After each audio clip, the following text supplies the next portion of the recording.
Media. Y Media. Y Media. Y Media. Y Media. Y Media. Stay tuned with Y Media.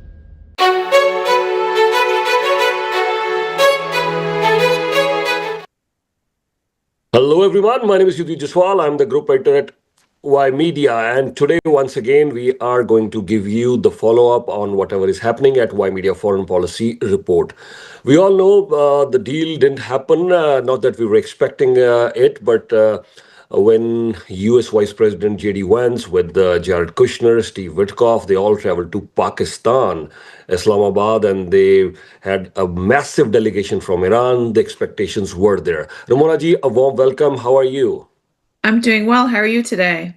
I'm doing good, and we will be discussing in detail what happens next. Of course, the deal hasn't happened now, and there are so much has transpired in the last 24 hours after JD Vance, a small press conference that Vice President JD Vance did. He clearly announced that the bad news is the deal has not happened, and he just took a couple of questions and off he goes.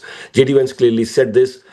He didn't elaborate anything. There were discussions of almost 21 hours. So after 21 hours of backroom diplomacy, discussions, no deal.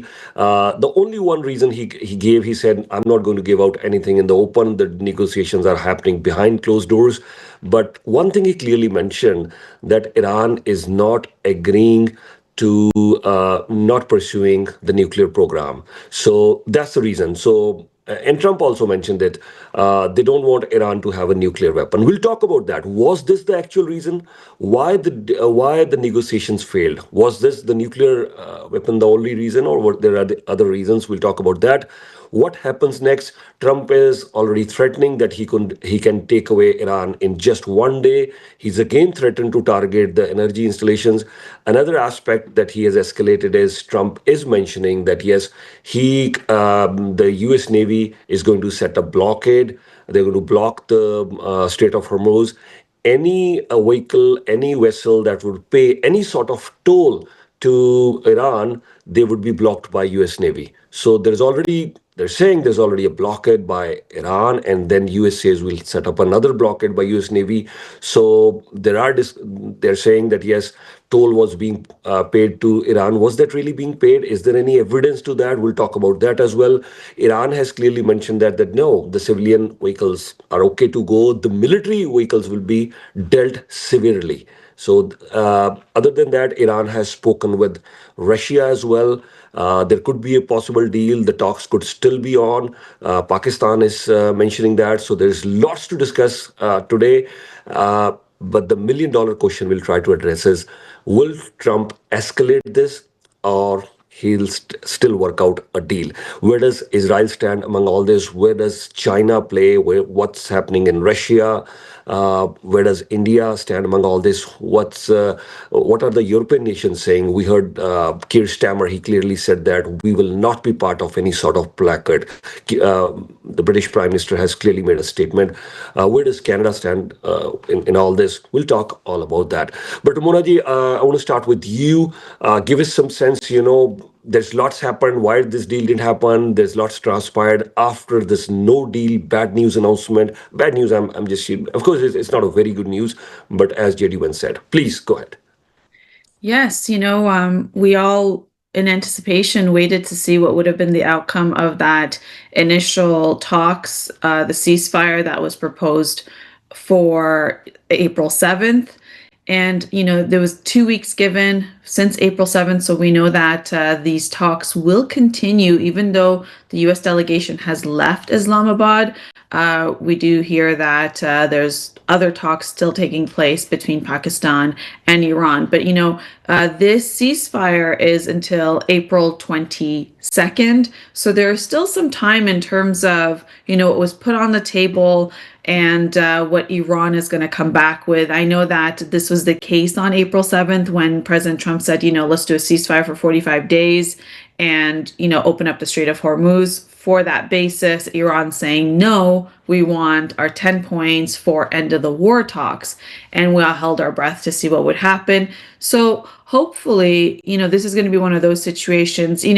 This was a big meeting between the two nations that was supposed to take place. Now, maybe it was premature to think that in one day everything was going to be hashed out because the expectations were set that way. But realistically, when you take a few steps back and you think about how big this conflict is and how many countries it involves and impacts, and then the global economy, it is premature to assume that, in 20 hours, even 24 hours, everything was going to be figured out.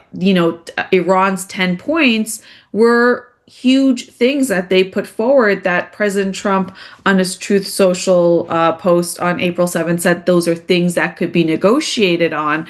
But you and I speaking yesterday about what are the probabilities of this in one day or maybe a weekend, this whole thing being sorted out. I was of the mindset that it could be 50-50, because when you look at what Iran was asking for, such as lifting all sanctions, okay, having nuclear capabilities. This whole entire thing has been about Iran's, them preventing Iran from having nuclear weapons and not having them enrich their uranium. This has really been the crux of the war last year, the conversations and the agreements that they were trying to get to. This has been the crux of the Obama deal. So, for them to say that we're going to opt out of that and we need to have our own nuclear weapons, it's such a hard thing that Iran put forward. And then, of course, having control over the Strait of Hormuz, we can talk about strategically what that means for other countries who may take it as a lesson playbook from what Iran is doing, such as what Russia could do, such as what China can do in the future for different routes that would affect the global economy as well. So, February 28th, when those bombs hit and it killed the Iranian Ayatollah and the Iranian regime, high figures, it changed the trajectory of, I guess, the balance of power, the way things are going to go. This conflict will go on for some time. Now, we can talk about what are the possible scenarios this could play out. I can give out like maybe 3 scenarios based on the information we have so far, and we can talk about that in detail.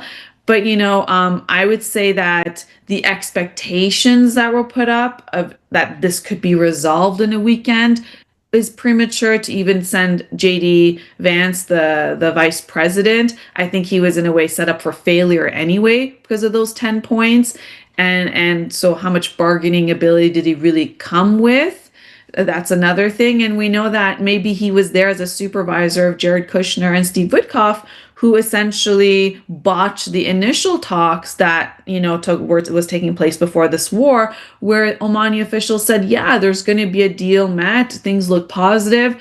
And then lo and behold, the president got different confirmation from those 2 actors that many could say has so far been in the interest of Israel and Israel's plans and what it plans on doing in terms of weakening Iran's influence in the region, its proxies through Hezbollah, and by occupying territory in southern Lebanon. So it looks like what Steve Witkoff and Jared Kushner did in terms of giving advice to the president before those attacks on February 28th, clearly Israel has been the one who's achieved its means throughout all of this. Doesn't look so good for President Trump, even though there are, some wins under what he's been able to accomplish with this Iranian regime and the dynamics of things. But then the fallout of what we're seeing now, not so good for President Trump. And of course, Iran is holding its leverage of Strait of Hormuz to be able to negotiate.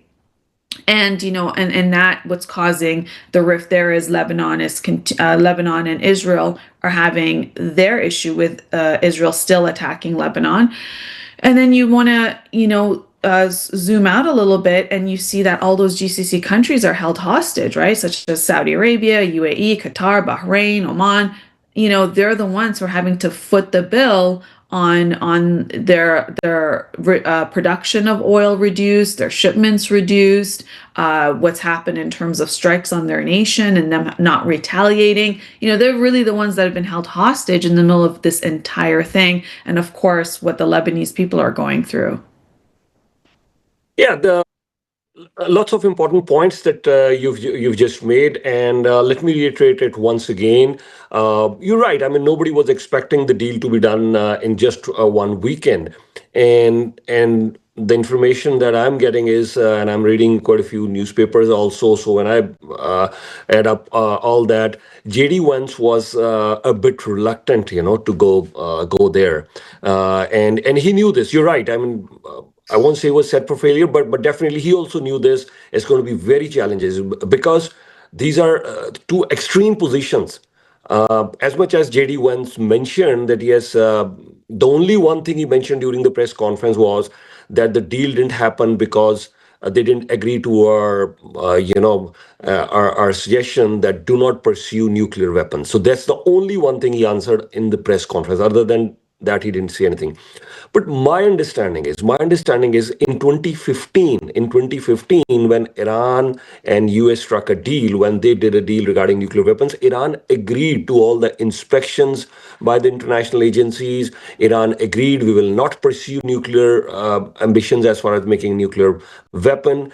Uh, this deal was torn apart by Trump in his first administration in 2018. Here we are. You're talking that we want the same deal. It's the same thing. So the deal that you just ripped apart in 2018, you want the same deal now. I think why you're changing the goalpost because the main thing was Iran has an important leverage. As you just mentioned, that a lot of people are learning this. The only weapon which has a very strong leverage for Iran is that Iran has clearly, is controlling the Strait of Hormuz. And US can say that Trump was mentioning, okay, our navy is also going to set a blockade. But are you able to counter the blockade of Iran? For now, no. Tomorrow, maybe. I don't know. But for now, despite all the might of US, Israel, you have not been able to take away the control of Strait of Hormuz. You went into the negotiations, and I think so. I could be wrong. I think so. Iran clearly told them that we need a guarantee before we let go the control of Strait of Hormuz. And US wanted that. US wanted that because that was the main sticking point. That's what I would assume. Now, if they come out and tell you, oh, we were not able to get this deal on the table, Iran is not willing to let go the Strait of Hormuz, that will look, US will look weaker. So they don't want to tell this thing that this was the main sticking point, I would assume. And now you're telling we're going to have our own blockade over there. Moving further, I know Trump has very limited options now because I said this yesterday as well. After the Iraq War, I know Iraq War looked bad; it looked very horrible, but that was the first decade of this century. Now we're in the third decade of this century, and I think US, when they'll figure out maybe 5 years, 10 years, 15, 20, 30 years from now on, they will clearly say this: Iraq War, relatively Iraq war wasn't as bad as this war in Iran. And once again, why I'm saying Trump has limited options, because you presented a few scenarios. I'll ask you, and you also mentioned this, that I was a bit more optimistic. I said 70% chances the deal would be done, and I wasn't expecting it to be one weekend, but hopefully within the ceasefire period, I'm still saying 70% there are chances that deal was done. But you clearly said that there's a 50-50. You weren't that optimistic. And I'll ask you why, what are the reasons? For me, the reasons are pretty straightforward. Uh, I would say Iran holds the trump card. If you would ask me as a journalist, as a group editor of Y Media, one headliner, one takeaway from all which is transpiring for midweek newspaper. If I had to write a headline for midweek newspaper, I would say this: Iran holds the trump card. And that's the Strait of Hormuz. We can talk about the nuclear ambitions, we can talk about a million things, but the trump card is Strait of Hormuz. And for now, Iran holds that trump card. So Trump, he has to cut a deal. What else are the options? Look at the inflation numbers. Look at the oil prices. He promised, I'm not going to start any new war, and we're going to stop this war immediately. The Russia Ukraine war hasn't stopped. Trump can claim, I have stopped 8 wars, including India, Pakistan, but for now, they have started a war, and I don't think so. They have accomplished anything up until now. And are they? There are only two options for me. Do you want to escalate, or you want to really, uh, you know, get into some sort of agreement, some sort of negotiation, some sort of deal with Iran. There was no other reason for you to fly all the way. You know, with due respect, I'm saying, yeah, of course, I'm not going to take away any credit from Pakistan. They played an amazing host. I must tell you this thing. Yes, some of the Indian media, they're saying, they're just a courier boy. You can say whatever, but at the end of the day, we all know, yes, Pakistan. It was, if not a shining moment for them, as described by their prime minister, it was definitely a very important diplomatic moment for them. But why would you risk? Why would you risk flying your vice president to Pakistan? There's Taliban there. There's 900 kilometers of border with Iran. You're fighting with Iran, but you're flying your prime minister to Islamabad. It's not like a distant place. That the talks are not happening in some part of Europe. If not US, they're not happening in Europe. So you're risking your vice president, who's already saying that he would run for 2028. So the reason is, both the countries need a deal, but who's more desperate? US. Who has the trump card? Iran. And I'm not saying who's winning the war here, but for now, this is the situation. But Trump has only two options, only two scenarios: escalate or cut a deal. And I think escalation could go horribly, horribly wrong for Trump. Please. Yes, before I get into that, I want to address one thing you were saying, how when Pakistan received the Iranian delegation, you had the foreign affairs minister in his army combat uniform. Army general. Sorry, the army general. And General then Munir, yeah. yes, correct. And then when the Americans arrived, then he was in a suit. It turns out that Pakistan had sent fighter jets to accompany and really protect the Iranian delegation from Tehran to Islamabad. That was part of the reason as well. So there was extra security measures for the Iranian delegation. I just wanted to mention that. Oh, okay. Because the Iranians were quite wary. There was news floating around, and in many mainstream Indian media, many massive mainstream Indian media, there was news floating around that Iran is claiming that if talks fail, the leaders could be assassinated. And let me tell you one thing. First of all, I'd like to thank our audience. We're getting a great feedback at Y Media Foreign Policy. We're getting great feedback for all our Y Media platforms. Compliments to you also, Ramona ji. Very carefully, there are many news sometimes we see floating around in many media outlets. As much as the mantra for Y Media is ethnic and mainstream, we say, yes, we are ethnic, we're mainstream, we're on digital platforms as well, social media platforms as well. So that's the mantra for Y Media. But with due respect, I'm saying many of the news that you find in mainstream, we make sure through our sources or whatever possible ways, through our own information, we do not relay the news right away. No, I make sure that this news is right. So they were saying that, yes, since you brought up the security issue, because many of the outlets were saying, Iran is saying that, yes, if talks would fall, they will assassinate their leader. So when I was reading it, many mainstream, I said, no, this can't be correct. I mean, how can you say this thing? So, and we're also getting the feedback that there's lots of discussion happening over here, which many of the mainstream outlets are not doing. Ramona ji, is a straight question, $1 million question. What options does Trump have right now? And before I let you start discussing those options, I also want to take a step back over here. For our viewers' benefit, I'd like to tell you that Israel, as you just mentioned, Israel would not want this war to stop, because we mentioned this earlier, the February 11th meeting, there was February 11th, when, and here I'm quoting now, I'll quote some newspaper, I'll give them credit. Here I'm quoting New York Times here. So I've read so many articles in many other media outlets, but if in the interest of time, I'll just mention one. New York Times clearly mentioned the date, and they did a detailed research on this one. So I've read many articles in New York Times. So I think the coverage on New York Times, I'm not saying it's the best coverage, but I think lots of articles, they did a complete research on this one. They clearly pinpointed it was 11th of February when Benjamin Netanyahu pitched this idea that Iran is very weak, we should carry out with the attack. Again, I'm quoting New York Times. After Benjamin Netanyahu, President Trump spoke to his cabinet colleagues. New York Times is quoting that at that time, Pete Hegseth said, yes, it's a good idea. J.D. Vance was not in favor of that this idea. New York Times is quoting Marco Rubio said that he was half and half. He wasn't completely convinced for at that time. Later on, yes, of course, this is New York Times reporting that when Trump would always say, he was shot at, he survived.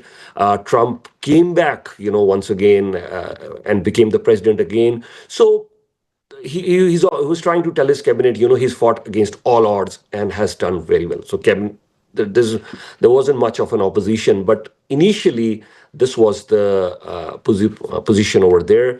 Steve Witkoff and Jared Kushner, they're all asked. The deep state, as per New York Times, the deep state wasn't very eager to go all out. And there was also an analysis done by the CIA. And one word, I'm again quoting New York Times, one word that the CIA analyst said, should we go into this war? They said it's farcical. Whatever analysis Bibi is presenting, Benjamin Netanyahu, is farcical. That's what CIA, if they had to present in one word. This is New York Times reporting. I've read other articles in Washington Post. There are so many other articles in The Guardian, but I think they did a research. So I'm just quoting them. And this is exactly how it played out. And then they attacked. So what are the options for Donald Trump now? Yeah, good question. When you want to look at all sides, right? Essentially, Iran is trying to preserve the Iranian regime, and they want to create a situation where they have a guarantee that another war won't start again. This is, there was a 12-day war last year, June of 2025. And it's only been 8 months since that ceasefire when this war started. So the way Iran is looking at it, this regime is looking at it, is saying that, we can, if we come to terms and we agree to things, then what's to say that you guys won't come back in 8 months and start up this entire thing again? We want to have assurances. And so, I gave this example on our news talk show when I said, when somebody has bad credit and they want to go, let's just say, buy a car or even get a phone line or rent somewhere, they need a guarantor, right? Somebody who's got good credit, who's going to be their co-signer, and to sit in that sense as a guarantor to say, essentially, if this individual fails to pay, then, I will pay instead of them. We can't have another country be a guarantor, because who's gonna come and be the guarantor on this escalation, right? What other country is gonna get involved? We saw the European countries say, nope, not at all. This is not our war. We saw Canada say the same thing. We saw a lot of countries, even, Pacific Asia, Japan, the rest of them, when Donald Trump called out for help for the Strait of Hormuz opening up very early in the war when it started closing down by the Iranian forces. So what's the only guarantor there is? Iran saying, well, if we have nuclear capabilities like yourselves, the Americans as well as Israelis, the two of you have attacked us last year. You also attacked us this year when we're in negotiation talks on enriching uranium, and there has been no evidence of nuclear weapons, right? We know this for a fact. We know that the last Ayatollah Khamenei, Ali Khamenei, there was a fatwa in terms of having nuclear capabilities. So you go in and eliminate that Ayatollah and that entire cabinet in that regime that was against having nuclear capabilities. And now you're dealing with Khamenei's son, who's the new Ayatollah, Mojtaba Khamenei, and another level of generals that maybe you're not that aware of and where they stand on this whole thing. And so the only guarantor they have as they're putting forward is nuclear capabilities. Now, that's something that Trump cannot agree to because for obvious reasons, I think we've talked about it a lot in the Western media.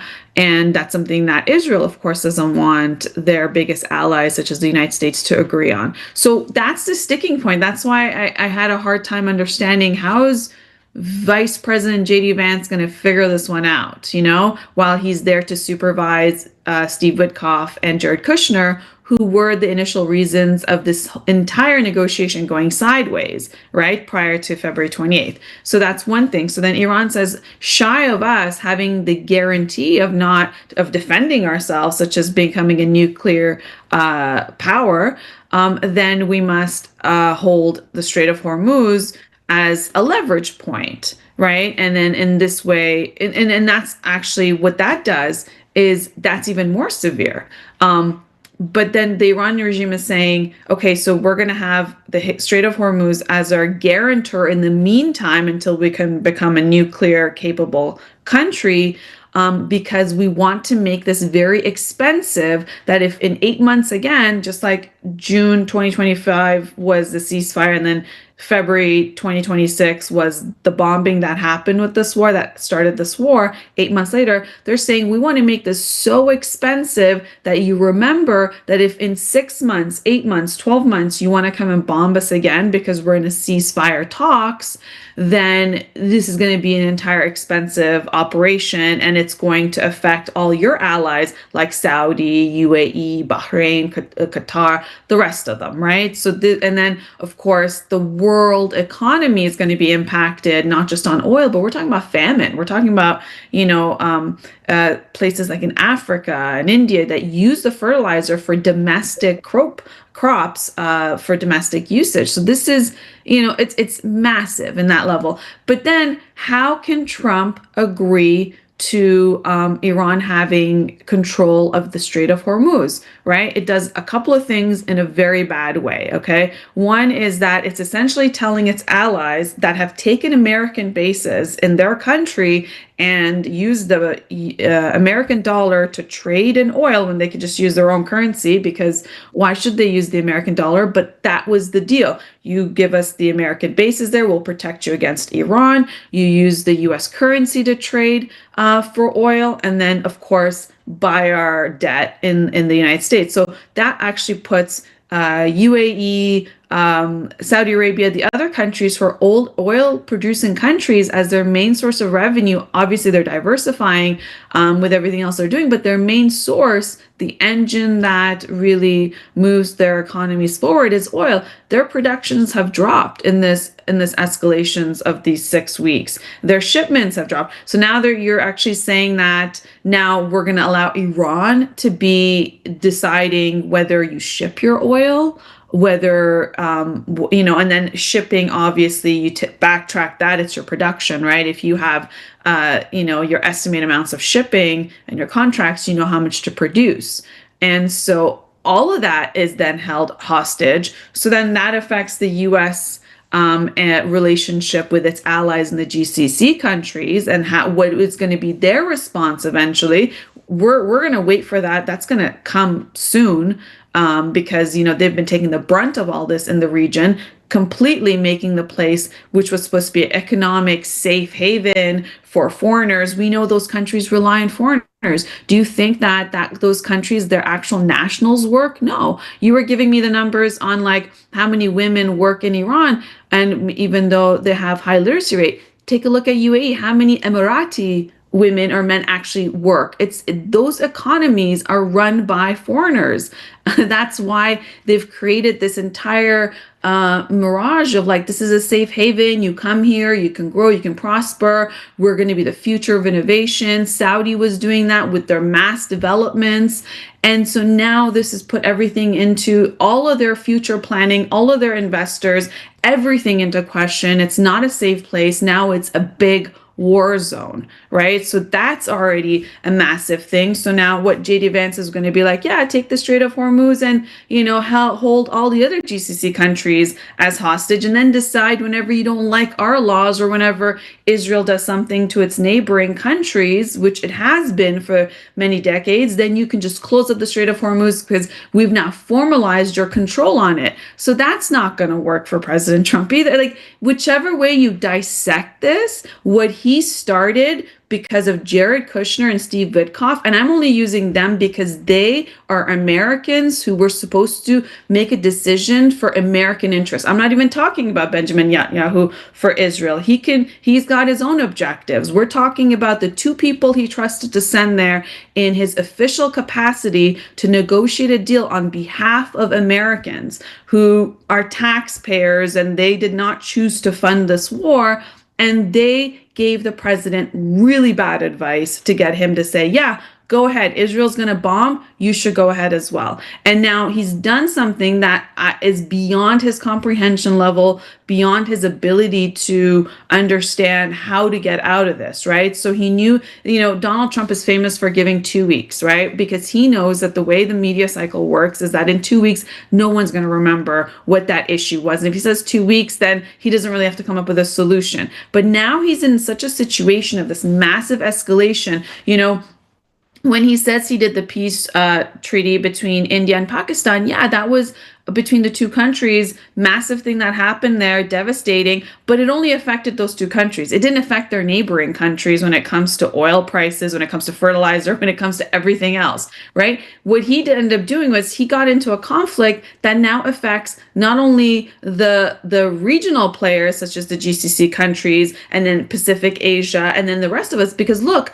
even though Canada as a country, we have the fourth largest reserves of oil, and we export majority to the United States and some overseas through British Columbia. But for Eastern Canada, where you and I live, we import oil. So that's why we have the exposure of what the oil prices are, really climbing 50 cents a liter throughout this war that's taken place.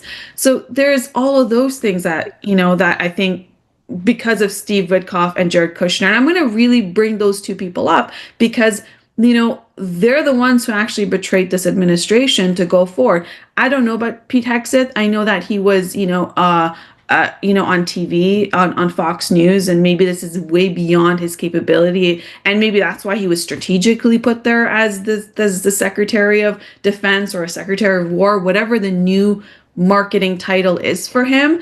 But yeah, he might be the fall guy when this all goes wrong. And I don't know where that stands for Marco Rubio, to really not be able to have a handle of what his job is supposed to be, which is to have these, really be able to, foreign diplomacy is really his job.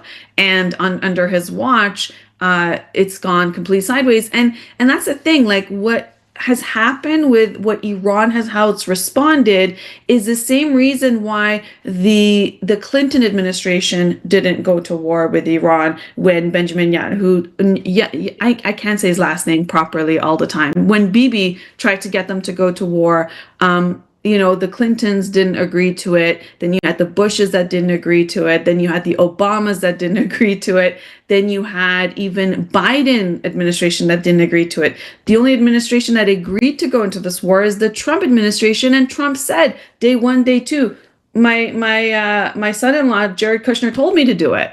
So, this is where we're at, unfortunately, of this whole situation. So what is and here's the other thing. If the United States agrees to Iran formalizing their chokehold on the Strait of Hormuz, what does that mean for China? Well, China wants the Strait of Malacca, which is in the southeast region of Asia. This entire Strait of Malacca is the world's busiest oil transit checkpoints. 80% of China's oil imports pass through there. Guess what? Then China can do that. What does that mean for its neighboring countries when it comes to like Japan, Taiwan, Korea, South Korea? This is a serious issue. Then there is the Taiwan Strait. China is increasing its naval exercise and that military engagement in that entire area. And the Taiwan Strait handles 20% of global trade. And then you have the Arctic waterways, which is what strategically Russia wants. So if the Strait of Hormuz is something that Iran is going to take control of, then what's to say that China's not going to do that with the Taiwan Strait, with the Strait of Malacca? What's not to say that then Russia won't do that with the Arctic waterways? there's no reason for them not to then take a playbook out of Iran in terms of what it's doing. So America, which was supposed to be there to make sure that it has its military bases throughout the world, it makes sure that trade happens in USD, and then says we're going to be the parent that makes sure that these regions are able to cooperate with one another, and we're going to keep the waterways clear and make sure trade continues. Because of the bombing that happened on February 28th onto Iran, it has changed the game in terms of who's in charge. So that's why, every way you slice and dice it, how is JD Vance going? How was he going to do a deal? So it's going to be very interesting to see what comes out in these next, week and a half since the ceasefire talks. But then next week you have Israel and Lebanon that are going to go and have talks for ceasefire in Washington. So let's see how that's going to play out. But what's happening, what I've noticed is, while we're talking about ceasefire, these same countries are still having their military operations take place or planning for future military options. We know that China just sent a ship of arms to Iran. We know that Pakistan sent fighter jets to Saudi Arabia while these talks were taking place. So we know, and then we know that Israel is continuing its operations in Lebanon. So, even though they talk about a ceasefire, we know that until now, Iran is saying it's opening up its Strait of Hormuz. We know it was actually closed. So this is interesting to see that while on the face of things, there seems to be some kind of talks, but, behind the scenes, they're still going ahead with their operations. And what that shows is lack of trust. And is trust going to come by when Iran says, I want to be a nuclear nation? And then that's how we can trust what you have to say because we are armed ourselves. And what kind of world will we be living in if everybody arms themselves? I think that's another thing we're going to start seeing, with South Korea arming itself, with Japan arming itself. Now we know that the GCC countries are highly arming themselves. Is this the world we're going to live in where all the countries have armed themselves? Imagine you leave your house and you suspect everybody you come across on the street that you have to arm yourself against. Imagine the type of psyche of the world that we have just launched into because of this war. Very good point. That you've just made. To your earlier points, I'll talk about that. I have a few things to add on to that. But why don't I pick up with this very important point? This is very dear to my heart as well. As you just mentioned, a very important thing, and I'll just add to it. Yes, you're right.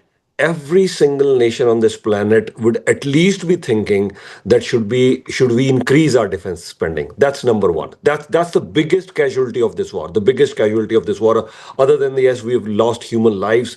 There are millions of people displaced from their homes. And there's a lot of infrastructure loss as well. I consider infrastructure loss also very important. Human lives, then the displacement. Who would want to lose their home? Even if you survive a war, you've shared your story. You had to leave your home and move away. As much as okay, fine. You had great opportunities in U.S., Canada, England, everywhere that you've lived. But of course, I don't think so. You would want to leave your house in the circumstances that you had to leave. So anyone who, even if someone survives the war, but if they have to leave their home, I would consider that also as a casualty. But I think the far-reaching consequences that we have to talk about is, from your last point, I'll carry on further. We'll start with Canada. Canada, a peace-loving country. Here we are. The government was talking, oh yes, we are going to achieve our 2% target of our spending on defense of our GDP on 1st of April. Oh, yes, we have achieved it now. Yeah, I know the world is more and more hostile. Do we have any choices? I doubt so. But there's nothing to celebrate that we have reached 2% of our target. And yes, by 2035, we aim to reach 5% of our GDP. And many European countries, Japan, is also thinking to escalate. You're right, their defense budget. So, India is continuously one of the largest importers of defense equipment today. Largest. India is continuously increasing its defense spending. And I'm not saying they're right or wrong, but my question to your point is that all that money, the billions of dollars that we're spending on defense, here we are on this planet. Does everyone has food on their table twice a day at least? Does everyone have proper clothing? Does everyone have proper healthcare, education? All these things, they've taken a back seat. I know we're discussing what happens next. This is a very important topic that we're talking what happens next. Here is a war between US, Israel, and Iran. And you made a very good point. I mean, the India and Pakistan war. I think nothing comes good out of a war, but I think at least I'll say relatively, India and Pakistan were sensible enough. Trump can claim he stopped the war. India has never acknowledged that. Pakistan would do that because they know they want to get a lot of favors from US. But then at least both of them were sensible enough. They both had nuclear weapons. There was a war, and off they go. That's it. I mean, you're right. It didn't affect any. Of course, there were tensions across the globe. There are two countries armed with nuclear weapons, but at least they were able to sort it out. They didn't need anybody else. First things first, yes, what happens next? Uh, the arms race is going to get even faster, which is very unfortunate for us, not only as a human race, but all these species around us. All these species, we could have done a lot for the nature. There are millions and millions of species. We could have coexisted peacefully. Are we leading by example? I doubt so. Second important point, to your earlier point regarding China. You're right. I mean, China and Russia, they're very much part of this game. There is a reason why Mohammad Ghalibaf, if I'm pronouncing him correctly, Mohammad Ghalibaf, the speaker of, he said it very clearly. I mean, he led on one side it was J.D. Vance who was leading the negotiations. On the other side it was the speaker of Pakistan's parliament, Mohammad Ghalibaf. He clearly mentioned this thing. Mohammad Bagar Ghalibaf said this thing that yes, we could explain things to US. They agreed on our thing, but now US needs to gain our trust. So he says, yes, the distrust factor is always there. They don't, because as you mentioned that earlier as well, you are into the talks and suddenly you realize the next thing you know, okay, you're being bombed. So now they need a guarantor. Will Russia be the guarantor? China is supplying the arms, you're right, or China will be the guarantor. Iranian President Masoud Pezeshkian, I have a little bit of a tough time in pronouncing, but if I'm pronouncing it well, Masoud Pezeshkian, the Iranian president, he spoke with Vladimir Putin, and they clearly agreed. They clearly agreed this thing that yes, they said we have presented our case, and there could be a deal. It's not off the limits. So the Iranian president. It's a very significant development. Iranian president would speak to Russian President Vladimir Putin and saying this that Iran is still optimistic that there could be a deal. So deal is not off the limits, and we're not too far. But to begin with, I would say this: two countries coming, both having their own list, own set of conditions, own list of accomplishments as well. Both the countries claiming that we have won the war, and then still you start negotiations, and yes, we as much as it was historic, but still with due respect, I'm saying it will not go in the history books as an exemplar of great diplomacy. No, there wasn't a great diplomacy at work. The other point that I want to discuss over here, what happens next? I think we also have to be very mindful that I spoke that yesterday as well. As much as President Trump, he has, why I'm saying he has limited options because there's a host of things on the agenda. The midterm elections are there. There's the World Cup is happening, G7 summit. Of course, it's in France, but he wouldn't want to be distracted. Then he's already said, "Oh, we've got the presidency now." US is the and G20. It's not just a G20 summit. There's foreign affairs ministers meeting before the G20 summit. There's finance ministers meetings. So there are a host of very important activities that happen under your leadership when you're the leader of G20 summit. Modi started announcing that 2 years before India became the host of G20 summit. Okay, we are going to become the host of G20 summit. Okay, here comes G20 summit right across India. There were events throughout that year. And here, I mean, Trump also, you just used the word, I'll just borrow that word once again, the marketing. Of course, the optics do matter. Marketing, and especially in an election year, I know it's midterm polls, but still we'll consider this an election year. And Trump also needs something now. You tell me, what is his claim to victory right now? Trump, I mean, he could say that, yes, even I was close enough to getting a Nobel Prize for peace, but at this point, at this juncture, what have you done? What is he going to take to the American citizens in the next midterm polls? Okay, these are my achievements. You tell me just three things that would genuinely convince the voters that this is what we have achieved. And with due respect, I'm saying this. I'm not saying what three things he would say as his accomplishment, but three things which have gone horribly wrong for the Americans, and this war has really seriously added to that. The oil prices. I mean, when you go to the gas pump, it's $4, $5, and you mentioned 6 and 7 as well, depending upon where you live. So the oil prices are up, inflation is up, unemployment is not getting any better. The debt is ever increasing. The overall debt, the deficits are there on every annual budgets. The wars, nothing has really gotten better. I mean, the relationship. The moment tariffs were announced, I was very quickly jumping onto this conclusion. Very quickly, I said, I'll talk about the tariffs. Does it make financial sense as well?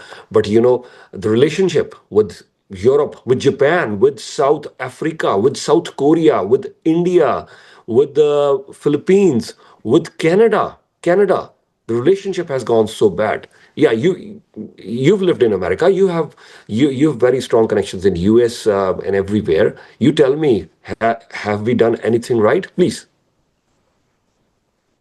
Yeah, all good questions. When you say guarantor, it's not a country that can guarantee that there wouldn't be escalations on Iran, which is what Iran is asking for, because essentially a guarantee would be that there won't be another war on them if they're in a ceasefire, is what the guarantee is. And can anyone guarantee what Israeli Prime Minister Benjamin Netanyahu can do? Like, we know that he's asked to continue this. I mean, he said he's going to continue the war on Iran. He's going to continue his occupation mission in southern Lebanon. He's got his agenda, and he's not shy about telling the world what his agenda is.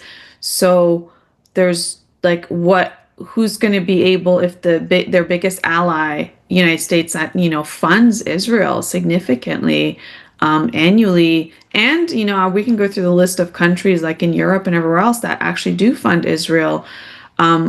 It comes down to, are they going to stop and then govern themselves? We know that this prime minister, we know he's got an arrest warrant on him by the International Criminal Court.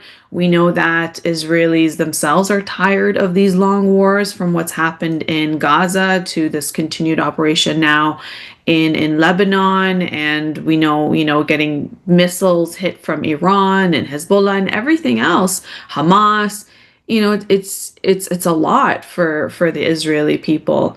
And so, what is the prime minister's agenda in all of this? And so when you say guarantor, no one can guarantee he's not going to pursue his operations. And he knows that as soon as he's not in a war, and there's an election time, he's not going to be prime minister, and he's going to have a lot of legal issues to deal with as well. So it's also in his personal interest to continue these wars as well regionally, and what you're seeing play out. And that's to that response is why Iran is saying, we want to be a nuclear nation, which obviously the United States cannot allow. So this isn't a case of a country being a guarantor. This is a case of saying, our biggest threat in the region is Israel and Iran to each other equally. And therefore, Iran is saying we want to be a nuclear power like Israel. That's really the crux of what's happening. And then the other countries in the GCC and that area just really having to pay the damages on their economy and trade and everything else is the unfortunate situation. Yeah. So sorry to interrupt, but you brought up some very important point. I also so I've read this anywhere, but a very interesting point that you've brought up, that Iran is not looking for a guarantee from a country or anywhere else, but Iran. Yeah, that's important point. I want to ask you. You're saying this thing that Iran. That's a very important point that you've highlighted, and I've never. I didn't actually think of this thing. Of course, in the long term, that if Iran could have a nuclear weapon, yes, that's their ambition. Then maybe that may or may not guarantee peace. We don't know, but you're saying that Iran wants to build a nuclear weapon that will guarantee that no country attacks them. Is that what you're saying? That is what Iran is saying, yes. But then there are three questions on this one. Then there are three questions. One, Iran can't do that right away, so they will need some immediate guarantee as well for this ceasefire to really be a That's why the Strait of Hormuz is the leverage. but that's leverage, but that won't guarantee that they won't be attacked. That's one question. The second question is, India and Pakistan, they both have nuclear weapons, but they won't. Even after acquiring, they've gone to war with each other four times. But and if you count 1948, maybe five. But anyways, I won't talk about the 1965, 1971. They didn't really have the nuclear weapons at that time. But after testing nuclear weapons in 1998, they both went to Kargil War in 99, and then there was a recent conflict last year as well. So they've gone to war twice despite having nuclear weapons as well. So with due respect, I'm saying if Iran says with nuclear weapon there that will be a guarantor for peace, no one would attack them, I doubt so. Well, let's play it out, okay? Okay. The Strait of Hormuz is a short-term leverage, right? In the means of what this is, and that's why the ceasefire happened, right? That's why the president went from regime change to open up the Strait of Hormuz. So we know, and then because of the pressure on the global economy and the other countries being affected. So we know that that is a serious leverage. Now, in the case of talking about Pakistan and India, both being nuclear powers and them still going to war with each other, but not using nuclear, yeah, that is a key differentiation here, with Iran being worried that Iran will use the nuclear capabilities that they acquire, and the fact that this attacks will continue, and then Iran has leverage. So here's the situation. What made everything worse was the assassination of the Ayatollah, right? We haven't seen this in other countries right now, where you have, so just to, and listen, me describing what this means, it doesn't mean I'm siding with one side or another, right?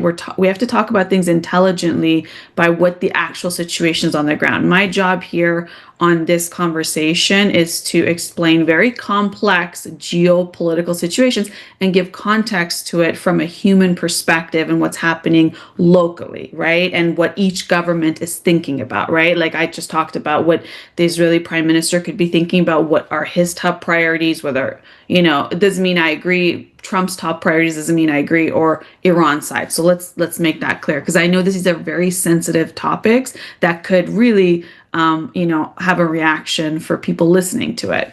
but it's important to talk about it in a very logical perspective, even though we're talking about, humans' lives lost, but we have to look at it very pragmatically and logically and see where every key pieces are and what could be the next possible moves.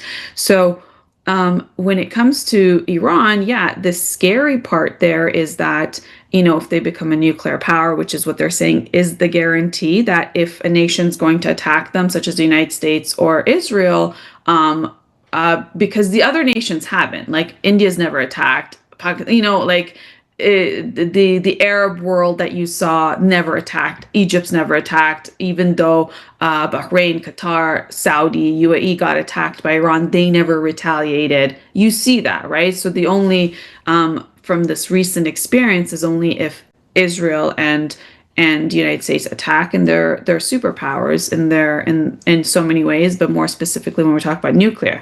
So now the scary thing will be, yeah, if that happens, will Iran then respond nuclear? Now, what the stance of the regime, from the way it looks like, is they want to preserve the regime, right? They had protests that took place.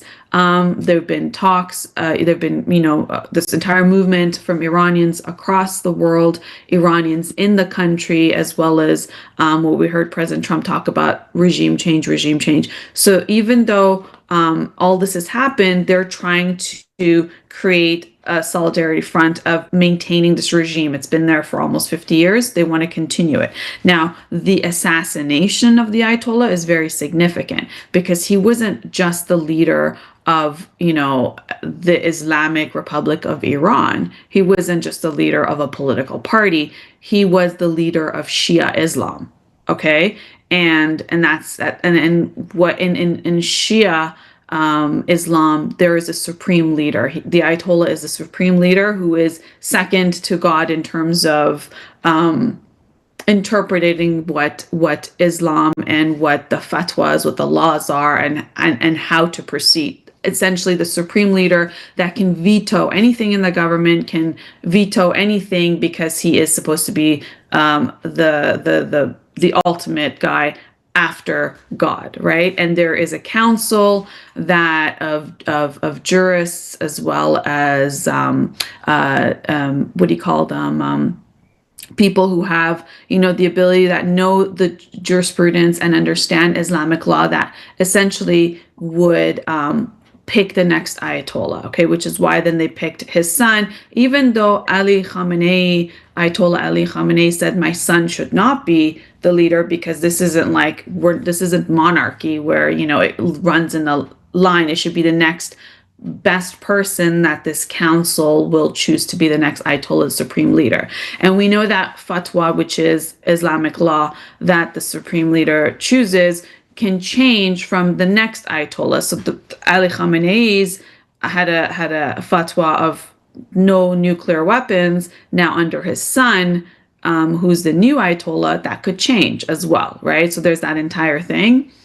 And what's not to say that even though the U.S. didn't agree to Iran becoming a nuclear country, that it won't continue its means anyway.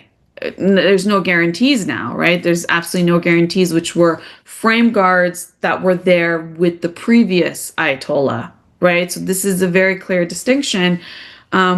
So yeah, this could only escalate, but in the meantime, Iran is saying, well, we got the choke point of Strait of Hormuz, which is going to affect the global economy, and the only guarantee we need is that the two countries that would decide to hit us would be our nuclear powers, that then therefore we need to be a nuclear power.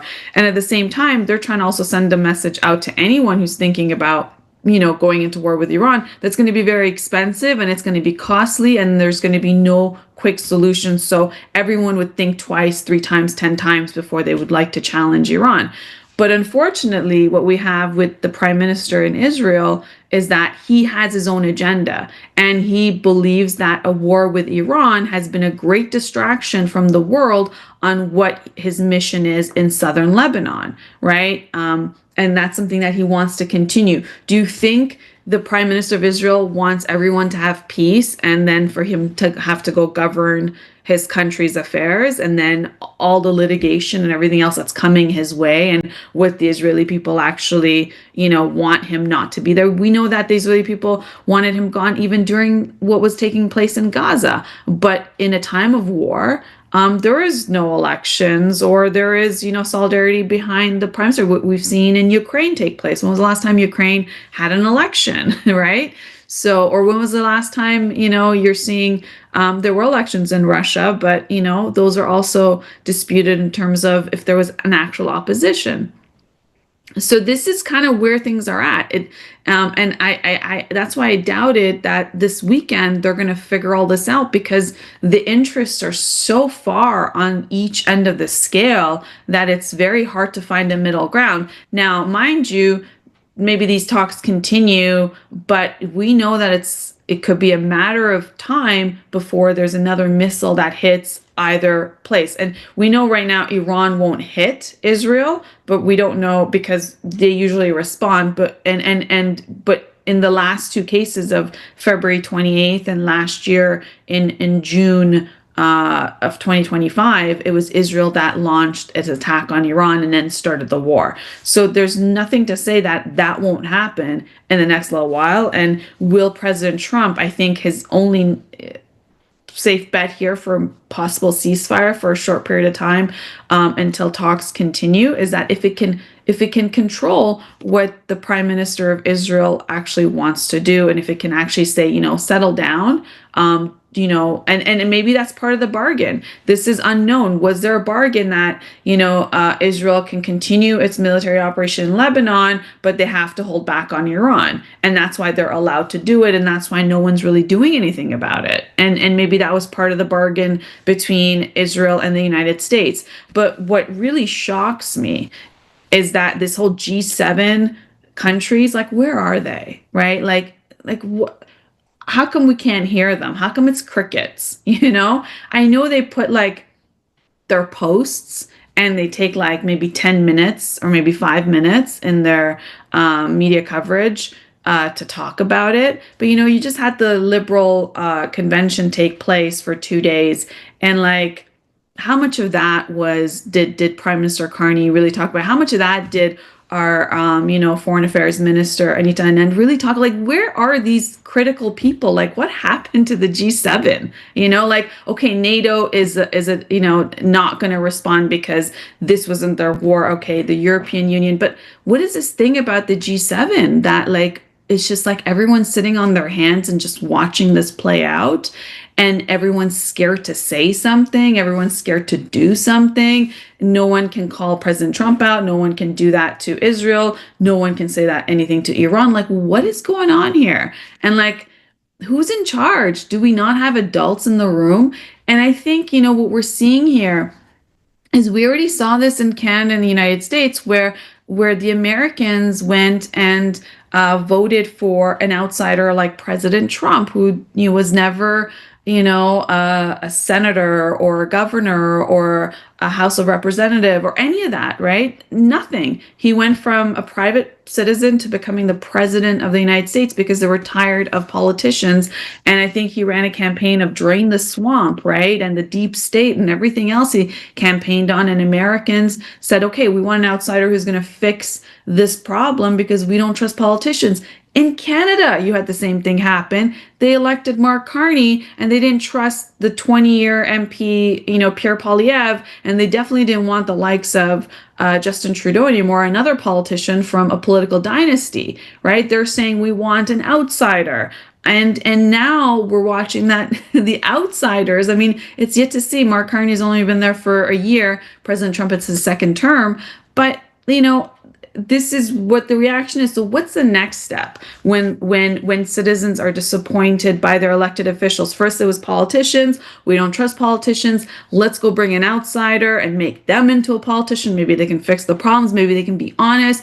And if that doesn't work, I think in the next 10, 15, years, we're going to look at wanting to bring in people who actually are humanitarian in these positions, and we talked about this when this war started, which is about having leaders that balance love and power, and having to have that. And we were talking about this yesterday about, a prime example was New Zealand's Prime Minister Ardern, who was there from 2017 to 2023. And do you remember how she used community to heal after that, in that crisis that took place in the Christchurch mosque shootings and COVID?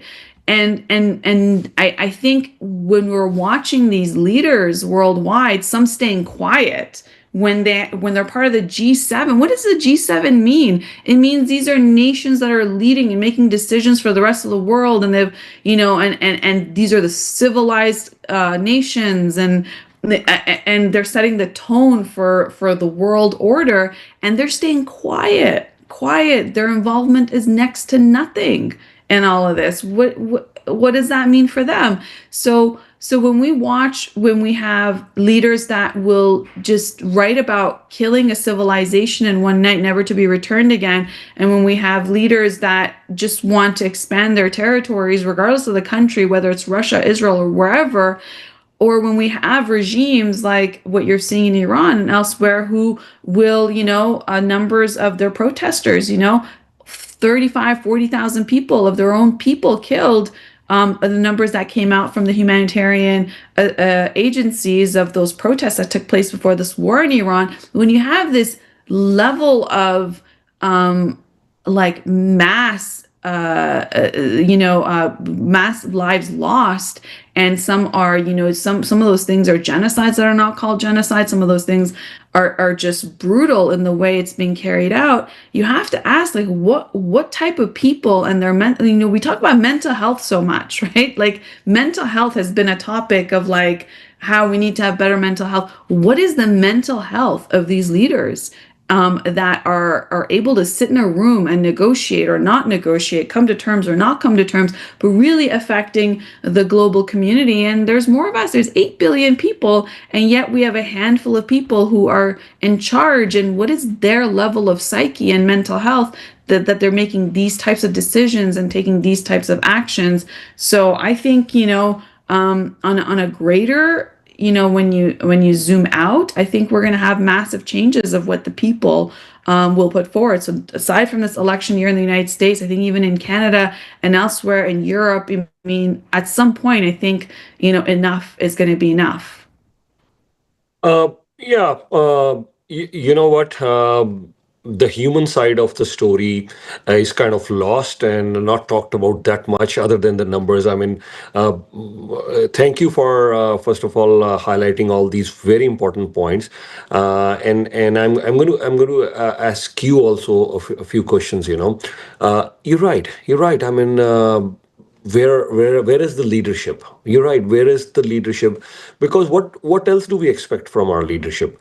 That yes, they are on taxpayers' dime. So if you're on taxpayers' time, what else are we expecting from you? Not just the G7. Yes, of course, G7.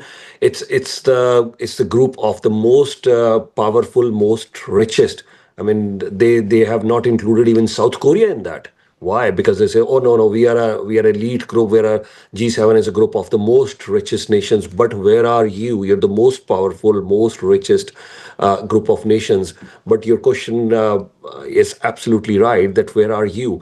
I mean, you're right. I mean, Benjamin Netanyahu. He last 4 decades he's been besotted on the nuclear ambition by Iran. So I'm not justifying that. Yes, that's why he's doing what he's doing, but I know that's the reason. That's the reason. But then you're right. Are you all really scared? You used the word scared, so I'll borrow that word from you. Yes, you're right.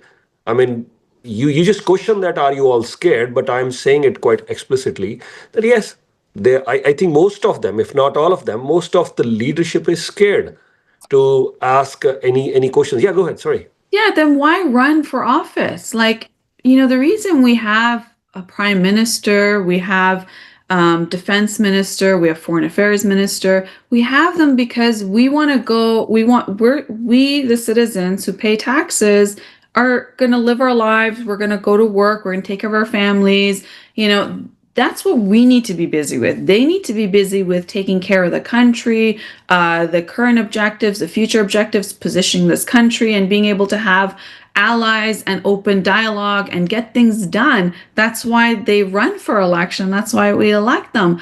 But if they're staying quiet and the rest of us have to figure out what's going on, and highly relying, we tune into the news, and that's part of what we're doing right now, is talking about these issues that everybody wants to know what's going on. But when it comes to the leadership that has clear channel of communication with their counterparts in different countries, and that's like, why did you run for election? I just want to understand, like, if you cannot rise to the occasion when the world needs you to, like, we in Canada, the Liberals just had like a kumbaya fest in their leadership convention, sorry, in their policy convention, of just like a gathering of, hey, we got Conservatives crossing the floor, we have NDPs crossing the floor, we're gonna form government.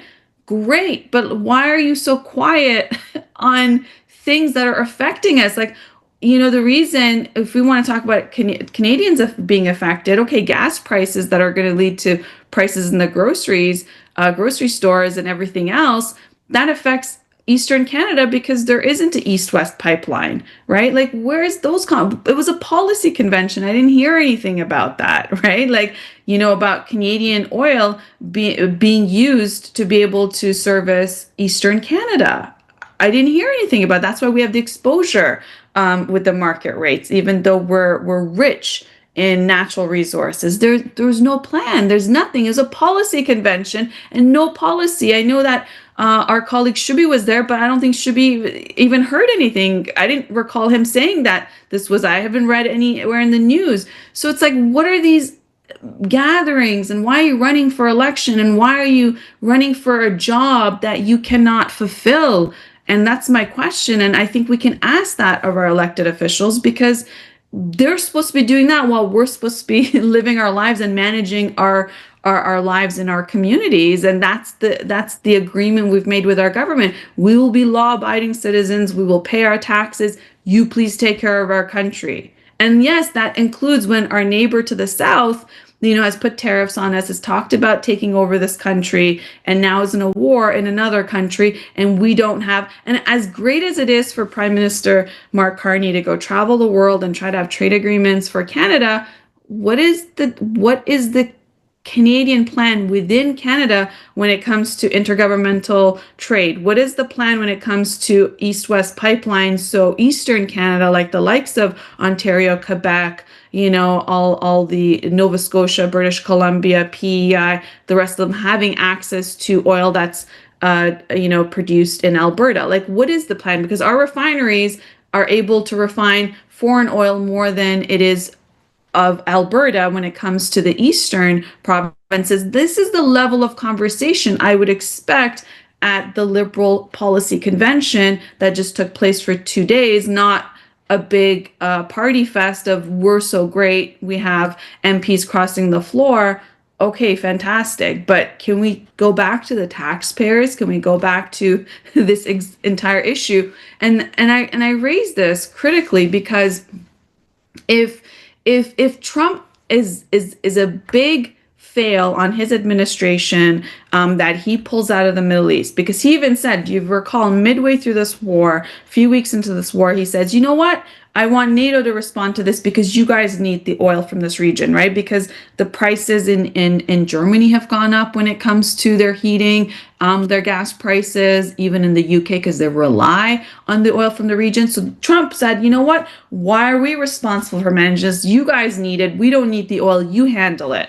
Right? He kind of threw it, which changes the entire reason of why there is U.S. military bases, all the generations before him of presidents that set up this entire thing, the petrodollar, the, a U.S. being in charge of the maritime law of making sure shipments go through, making sure there's peace in the region. He pretty much gave up his hand and said, this is your problem. What does that mean? Let me fast track. Let's use history as a basis of what that means. That means that if President Trump decides that Middle East is no longer his problem, and he's going to move out of that entire region or really not make it a thing, saying and throw it onto European Union. And also what he's done to NATO is he's positioning the American forces into different countries, right? And so throwing that entire thing up in arms of what that means for NATO. But let's just say he does that. What do you think he's going to do for the next 3 terms? You think he's going to be playing golf? No, he's going to look right back at Canada, right? He's got Venezuela. Venezuela is the biggest oil producer. And then Canada is number 4 because number 2 and 3 are in a war. So, okay, you take out Saudi, you take out UAE, you take out those countries. What's remaining is Russia. Russia is, been able to sell its oil since there was sanctions on it. Okay. And then he's going to look back at Canada and say, okay, 90% of Canadian oil comes straight from Alberta to us in our refineries. They use. This is when he says, there isn't a balance in trade. It's because they need our oil. That's why there's no balance in trade, because of our export of oil, which they heavily rely on. And we have a direct pipeline into the United States that refines our oil. Meanwhile, in Ontario and in Quebec and the rest of them, we refine foreign oil. That's what we do. We don't even use our own. Okay, so then President Trump doesn't look at the Middle East anymore and starts looking right at West and looking north of the country that is abundant and untapped. We're abundant and we're untapped. Okay. We're going to be back on the thing. Is this trade minister? Is this foreign affairs minister? Is this defense minister? Is this prime minister able to deal with a Trump? Meanwhile, they've been nowhere in the conversations and nowhere in our media. Like they're nowhere. Have you reached out to them? Have you talked to them? Have they said anything? They're nowhere. So what this means is what's happening in the Middle East. If Trump's attention comes back to us, wait for it. Just wait for it. So I'd like to hear from our government, which seems like it's going to form majority government by tomorrow night. What's the plan? And I think citizens need to start thinking about 10 steps ahead of what's to come, because we know President Trump isn't going to waste too much time. He's going to make another case a big thing, and then the news will roll on that. Yeah. Great points that you've just made, and again, I'm not trying to defend them, and I'm equally concerned why these leaders are not speaking out. But to your point, yes, these leaders, you're in a leadership role. You said that right. Then why, join politics? Why become a leader? But the leaders are leaders. Yes, you're right. They're diffident right now, but why they're diffident? That's the question. I would say why why they're diffident is because President Trump. The way he's been ruling the entire world, if I may. Yes, President Trump is, the leader of US. US is the most powerful country. Everyone is you use the word scared. Yes, the leaders are diffident. They're scared. They're frightened to ask any questions because yes, President Trump, he holds the most powerful position in this planet. And what happens is that if Canada say for instance, I'm giving an example. I'm not saying this is exactly how it's going to play out, but say for example, if Canada starts asking the question, then President Trump is going to say, oh, you are the governor, you are a fifth state. Then he was asked recently, what about Canada? He says, oh, I'm too busy with other things. And Canada wants, okay, fine. If Trump is too busy, he's looking the other way, let him do that. He has so much on his plate right now, let him deal with that. Because if today you see any of the Canadian leader, they start saying anything about Trump, then Trump will fire back. And his focus will again be shifted. Oh, we need this as a 51st state, and that'll at least create a lot of tensions for us. And Canada, we all know that we heavily rely on US. Not only just we export a majority of our oil, but our auto sector, our softwood lumber, steel, aluminum. So much of our exports have already been put tariff on, and here we are, at the brink of reviewing CUSMA. If CUSMA doesn't, review doesn't go through. 80% of our export is exempted because of Kuzma. But if Kuzma doesn't go through, we are. I don't know. I don't know what's going to happen. And here we are. Our unemployment numbers are already high. Our economy is very sluggish. I mean, we just missed. We're almost on the brink of recession. We just missed it because one quarter. I mean, technically, it was technically, but otherwise, you say, I mean, there has been contraction. I mean, even if 1.2% or 1% growth is seen as a great success today. So in these kind of circumstances, I mean, imagine if President Trump just says, "Okay, enough is enough."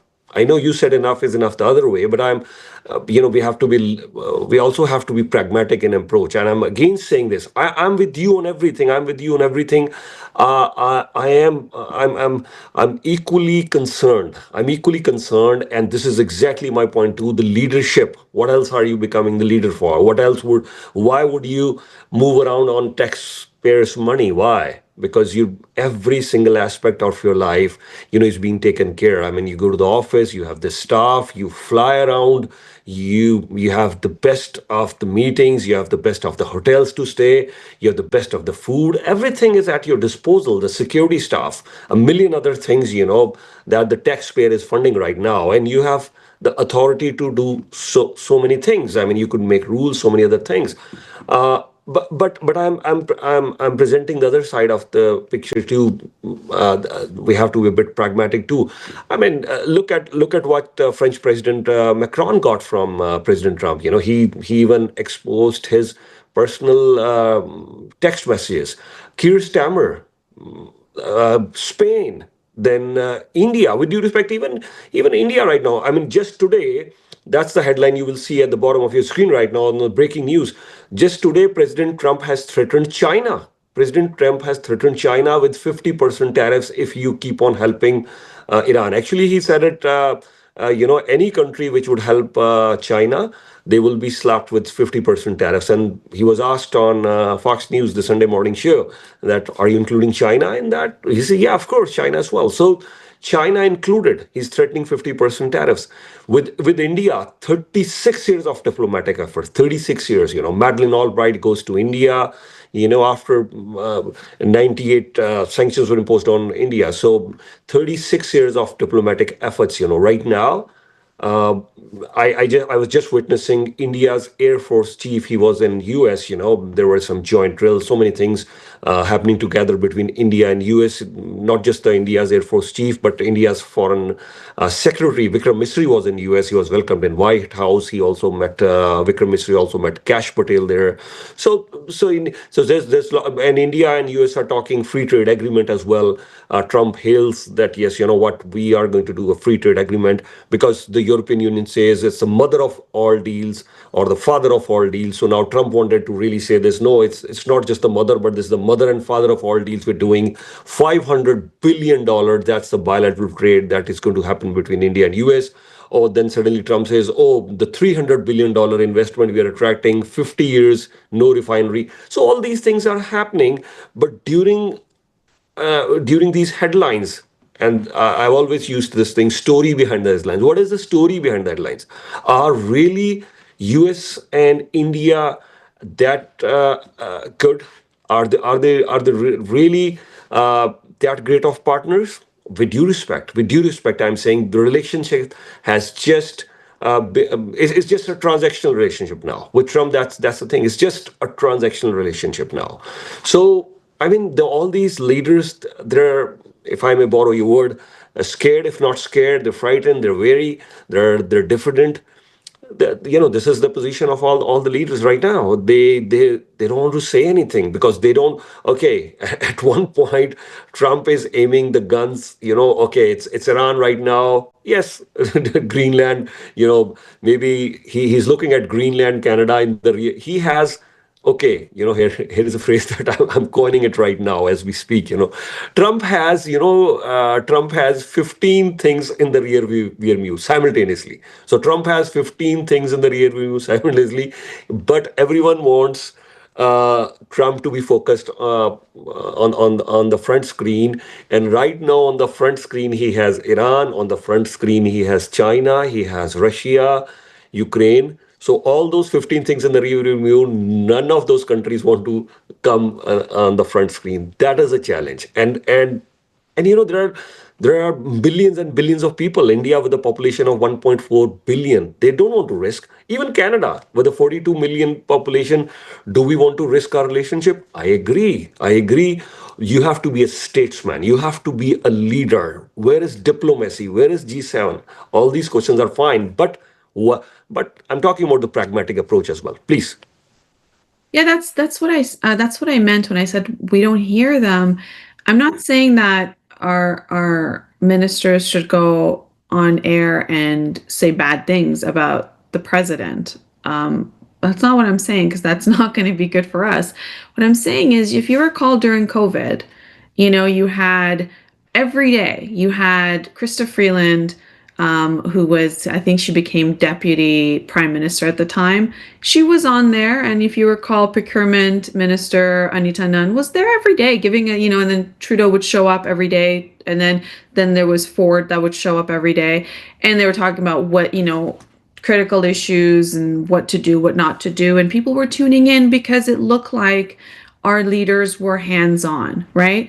What I'm suggesting is, why aren't we hearing from them about how this is affecting Canada? What are they going to do for Canada's sovereignty? What are they going to do for the prices? What, like, anything, something, like, the lack of hearing from them in terms of the Canadian population looking at our leaders, like, we know you're not at the table. We know you don't have a direct seat at the table at all, right?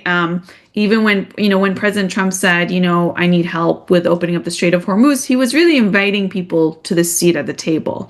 And Pakistan jumped to answer that call, right? Because President Trump did put a call out, right? And everyone said, nope, we're not going to do it, right? So now what does it mean? What were they going to do? They weren't going to bomb Iran. They weren't going to join militarily. That's one aspect. The other aspect was they were not going to have talks with Iran if they had any sort of ins with Iran. Like, it could have been multiple layers of things. It's not just as black and white as go bomb Iran with us, right? It was, come help us open up the Strait of Hormuz. He asked, he put the call out, and nobody responded. And whether you could say, oh, it's because he did tariffs and he upset everybody, whatever you want to say he did 6 months ago or 2 months ago, there was a call out. We didn't respond to say, okay, I'm not saying we should have responded to get involved militarily, but to have some dialogue and some capability. There was none of that, right? So then these G7 countries are not there, and Pakistan showed up, put up its hand, and said, yeah, okay. And then at the same time, we're not hearing from our leaders to us about what's going on, right? Because we would hope that they're having conversations in the EU, somewhere in the Middle East, somewhere, anywhere, and there is no dialogue that we should be somewhat privy to, for them to come on a press conference and say, okay, we know that the oil prices are gone through the roof. We know we're all watching the war in Iran with our counterparts. We've discussed this. This is anything, something. That's all I'm asking for. I'm not saying go criticize the president. Not at all. It's not what I meant. That would be ridiculous to say that. That should be strategic. What I'm suggesting is anything diplomatic, with your own voter base, with the counterparts. Tell us something. Write an editorial for goodness sakes. So something. There's nothing. There's nothing. So, and I know I search online. I read the news. I look at the news. So maybe I missed something. Maybe it's my error of judgment for saying this because I missed it. Maybe there's a lot of things out there that I just happen not to read in, but I do read in English. So, if there was something written in English or something announced in English, I would have probably come across it by now. Yeah, as much as your questions are very important. Two things we've discussed that earlier in our shows as well. Pakistan, yes, you said yes, it jumped onto the occasion, but it was more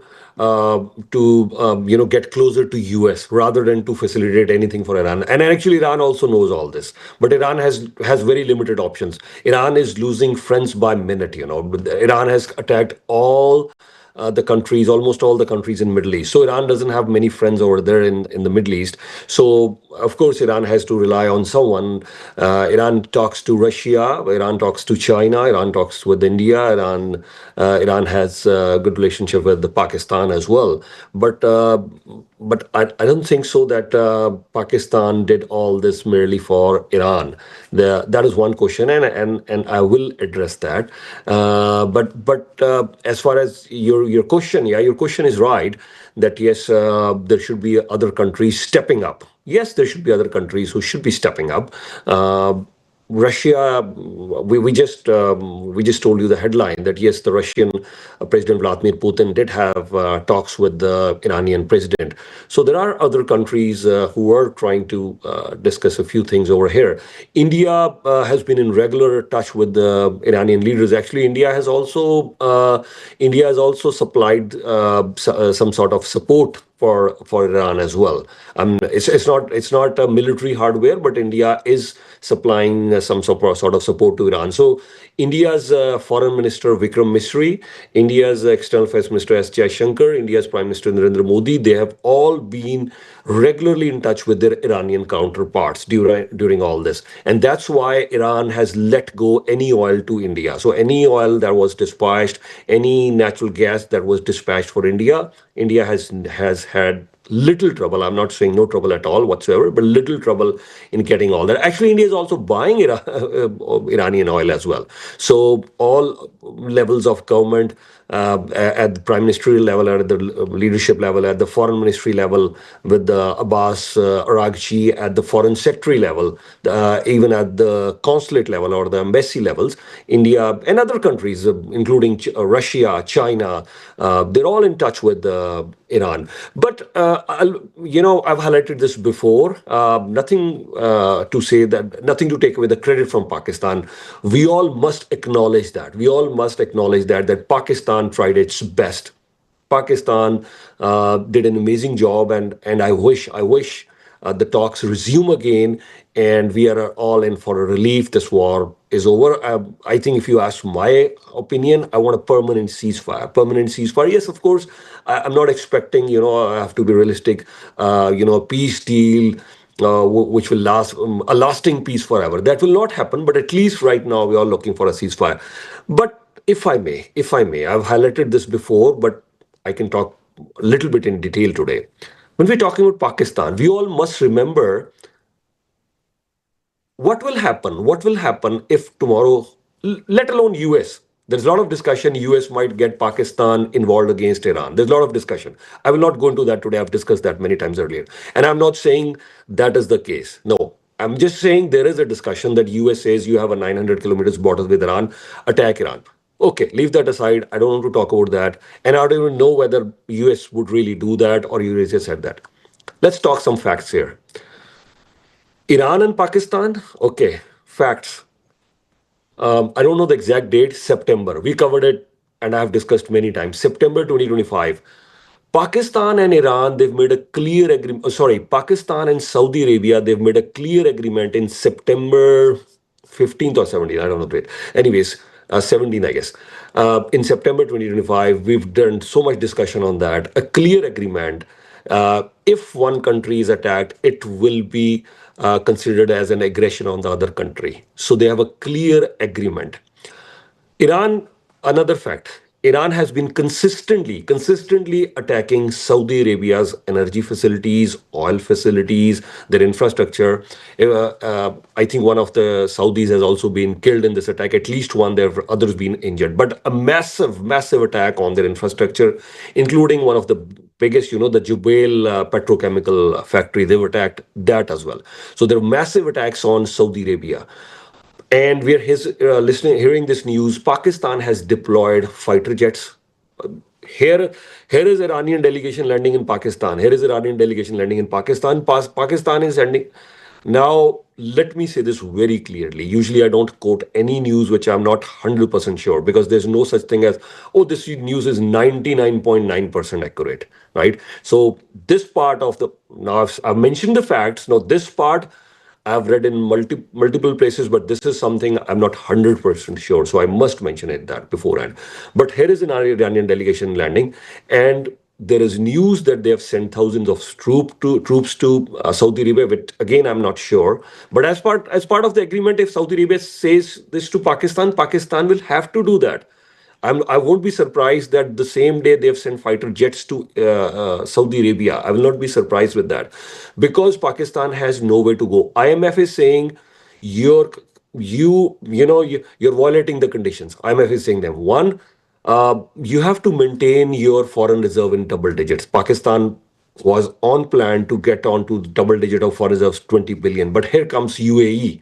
This is now a new sort of deal. UAE has gotten very close to Israel, and very close to US as well. And Saudi Arabia, $1 trillion of investment in US. Saudi Arabia is buying F-35. Saudi Arabia is buying F-35s from US. So whether it's UAE, and at the summit that happened in Miami recently, President Trump clearly said this. Clearly said this. It's high time now, because our question is, what happens next? That's the bigger question that we are asking. What happens next?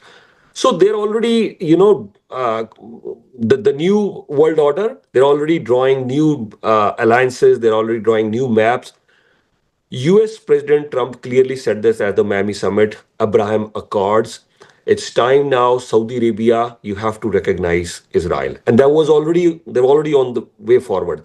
Lot of articles have been written, lot of ink has been used on this one in many Pakistani newspapers that I read. Oh, we are we are on our way to recognize Israel. We are on our way to recognize Israel. And when they say we means Pakistan. Now, why would Pakistan do that? There were a lot of discussion that. In the interest of time, I'll only say this. They said, if Saudi Arabia recognizes Israel, we are also going to do that. So, with due respect, I'm saying, as much as Pakistan, I'm not going to take away any credit. They did an amazing job in hosting these talks. But the reality, the matter of the fact is, Iran doesn't have much to offer to Pakistan.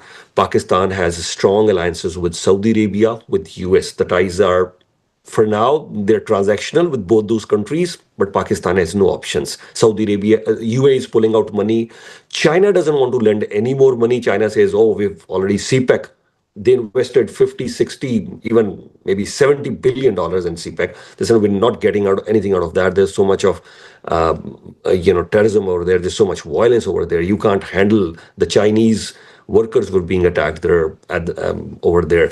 So Pakistan doesn't have much options right now. Turkey won't lend them money, as much as Turkey will say, "Oh, we are your best friends," but they won't give them money. So Pakistan needs money desperately, and Saudi Arabia and US, that those are the only two best places to go. They have other places to go as well, but those are the only two best places to go. Yeah. Yeah, no, it's very strategic for why Pakistan is there because of its allies. Um, my point was also looking at that region of what's happening, but also looking at here in Canada, I'm very fearful of what's to come when this cools down a little bit and unresolved. It's if this continues the way it is, it's unresolved, but de-escalated, then President Trump is going to want to change the narrative of this entire thing. And I think we're right here, and hopefully our politicians in Ottawa have, something to be able to go into negotiations with President Trump when it comes to our trade agreements, some sort of measures for what it means for Canadians with this unaffordability crisis, what it means for our industries here. So there's a lot of critical things at play, and I think what makes, when you look at the geography of the world about what countries are a superpower and why, it's usually their geography, that they have enough waterways around them that protects them. And that's why Canada is protected with the Atlantic and the Pacific Ocean and the Arctic. So we have where Canada, cannot be invaded like we've seen like the other countries, because we have the waterways. And then the other thing that makes a country a superpower, it's natural resources, right? It's educated workforce and workforce that's able to work in the industries when it comes to its natural resources, having key alliances and strategic partners and trade agreements. And so, even though we have trade agreements, we're nowhere near what we need to do internally to be able to insulate ourselves for the usage of our own natural resources such as oil east-west, right? That's a critical thing. Like Eastern Canada still imports oil from like Venezuela, Saudi Arabia, Nigeria. We're the fourth largest reserves in the world, right? Yet we're bringing in from these other regions that don't necessarily have the best records on human rights. And guess what? Alberta, where it comes from, does have good records on human rights. So, when we talk about, buy Canadian, perhaps we should be consuming Canadian petroleum, right? Perhaps it should be part of our strategy. And so, Mark Carney's been there for a year. I know he's written books on, green energy and part of the agenda, but really, now he's going to have a majority. And so I want to hear more about this stuff. I want to hear more about what it means for Canada, because we're going to go into talks with the United States for this trade agreement. And if things don't fare well, Canada has all the ingredients, is what I'm saying, to be a world superpower. It has all the ingredients. It's not missing anything. It's got the waterways. It's got the natural resources. It's got land mass. It's got an educated population. It's got a workforce. It's got everything it needs, right? And so there should be no reason why we can't position ourselves. And this is the kind of conversation I want to hear from the leaders that we elect to go to Ottawa. This is the level of conversations I want to hear from them. And that's my take on all of this right now. Yeah. So I think before we wrap up, let's once again, for our viewers' benefit, those who have tuned in late, I hope you tune in. You would have tuned in right at the start of the show, but just in case you've tuned in towards the later part of our show, we'd like to once again highlight what has transpired in the last 24 hours. And then both of us will give our final thoughts, and then we'll wrap it up. I'll start with this thing. US President Donald Trump, if I can share on screen with you his message on Truth Social on full screen. This is what he mentioned on account. So here it is on his Truth Social account. This is what he clearly mentioned. The gist of it is that yes, he's saying that yes, he's threatening to block with the U.S. Navy. It's important to mention here he's threatening to block this with the U.S. Navy, that there will be a blockade at the Strait of Hormuz. So if you look at the screen, you're saying this. So there you have it. The meeting went well. So he's also mentioning the meeting went well. Most points were agreed. Only point that really mattered, nuclear. So he's highlighting once again the same thing as Vice President J.D. Vance had highlighted. Nuclear was not. So that is one point. That's one sticking point. But I think the Strait of Hormuz, in my perspective, that's the most important. He's talking about that as well. All being allowed to go in and all being allowed to go out. So he's saying Iran this is world extortion. You see that he's writing that this is world extortion. He says U.S. will not be allowed. And at the middle of that message, he's also saying any Iranian who fires at us or peaceful vessels will be blown to hell. Iran knows better than anyone how to end this situation. So he's putting the onus on Iran. He's saying we will not allow this. Towards the end of this message, you see this. They want money, and more importantly, they want nuclear. Additionally, it's an appropriate moment. We are fully locked and loaded. Our military will finish up the little that is left of Iran. So he's and in his another message, in his another interview, he's also He's also mentioning this that he can take down Iran in one day. That there are two things here. One, his message came out on Sunday. The other thing, he gave an interview to Fox. So I'm just summing it up all for you. So that's what he's threatening. So now let me tell you from the Iranian perspective as well. Iran's president, he's spoken with the Russian President Vladimir Putin. So they both spoke with each other. Masoud Pezeshkian, he said, there's still deal is not off limits. We can still have a deal there. But Iran is clearly mentioning this thing. I want to share here what the Speaker of the Iranian Parliament. The Speaker of the Iranian Parliament. He was one of the longest serving mayors for Tehran, the capital of Iran. He was also part of the IRGC. He's quite active. He's very well read as well. He's very qualified, educated as well. So, and Iranians have quite high regard and respect from him. So he was leading the delegation. I thought the foreign minister Abbas Araghchi would lead the delegation, but then here comes you know, Muhammad Bagar Ghalibaf. He basically led this whole delegation, the Iranian parliamentary speaker. So, but he's clearly said that no, we will not listen to any of these threats. We're not backing down because of all these threats by US. There's a distrust there, but still Iran says so. When my final comments on this would be, I still see room for negotiations. I would hope the talks resume. I hope, as Umaji was mentioning earlier, we need leaders, actual leaders. We need statesmen. We need people who can really. This is what diplomacy is all about, what else is the diplomacy, and what else were you elected for? Service to your citizens, and the service to your citizens is that if we could see some sort of solutions. That's all I have to say. And I'll let Ramona ji sum up her thoughts. Please go ahead.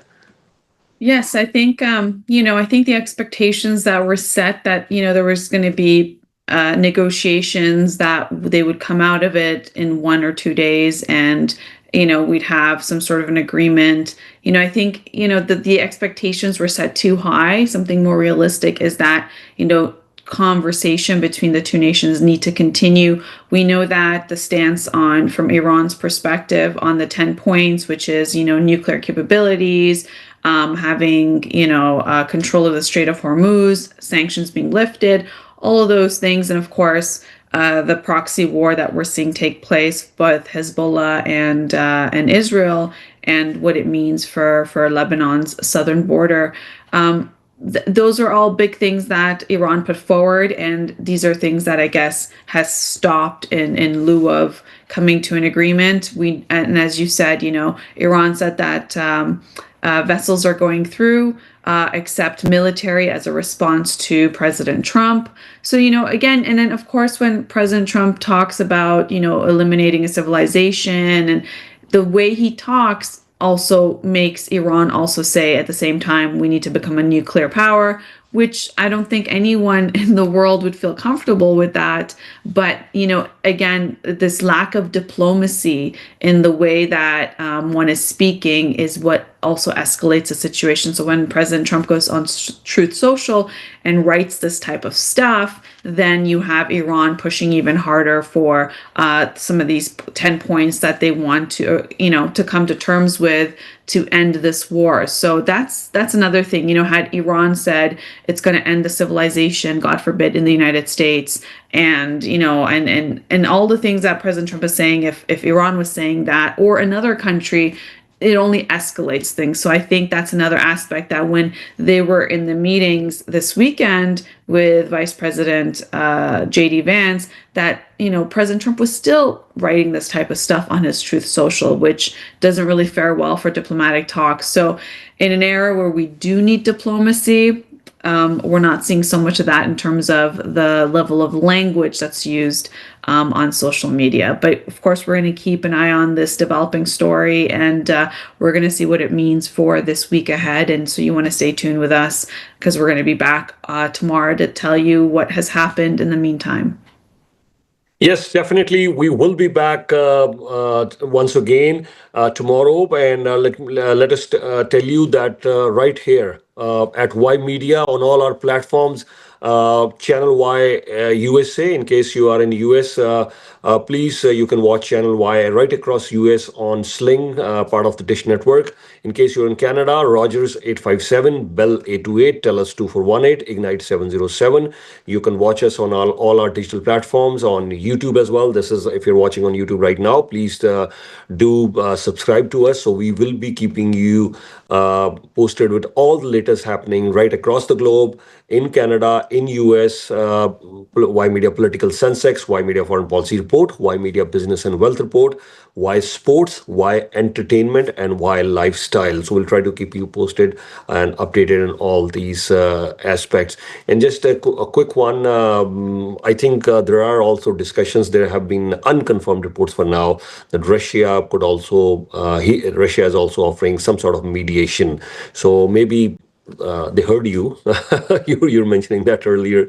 Whereas the leadership, maybe Russia is also offering some sort of mediation. And again, I'm not trying to defend Russia, China, or India. They are big powers. They can do a lot. But Iranian Consul General, in India, Sayed Raza, I'm naming him as well. Sayed Raza, in his latest interview, he has thanked for India's role, and they're saying we like to thank India. And he said that they intervened despite facing attacks from US. So even the Iranian Consul General is thanking. Of course, as you mentioned, maybe he's a diplomat at the end of the day. Maybe India could have done more, but he's still thanking India. He's saying we like to thank India that they were able to help. And yes, of course, India is trying to maybe the backdoor diplomacy from Russia, China, and India. It's on, and we've heard earlier as well. Many in the Middle East, they say that if Russia, India, and China, they get together, maybe they could help solving this crisis. But then there's US media. I was reading an article in Forbes, that all the ways Russia and China, they're helping Iran. Against US as well. At least for now, the US media is not blaming India, but they're definitely pinning the blame on China and Russia that they were providing all the logistic support and everything. But here is Iran thanking India in particularly, and of course China and Russia for trying to, maybe do some sort of mediation. But for now, the final story is Iran, US threatening Iran, and Iran, clearly saying we're not going to back away. If you will fight with us, we are ready to fight. But I hope peace prevails. Ramona ji, thank you so much. And that's all the time that we'll have. But we will carry on the discussion in few hours from now and keep you posted. Stay tuned with all platforms of Y Media. Thank you.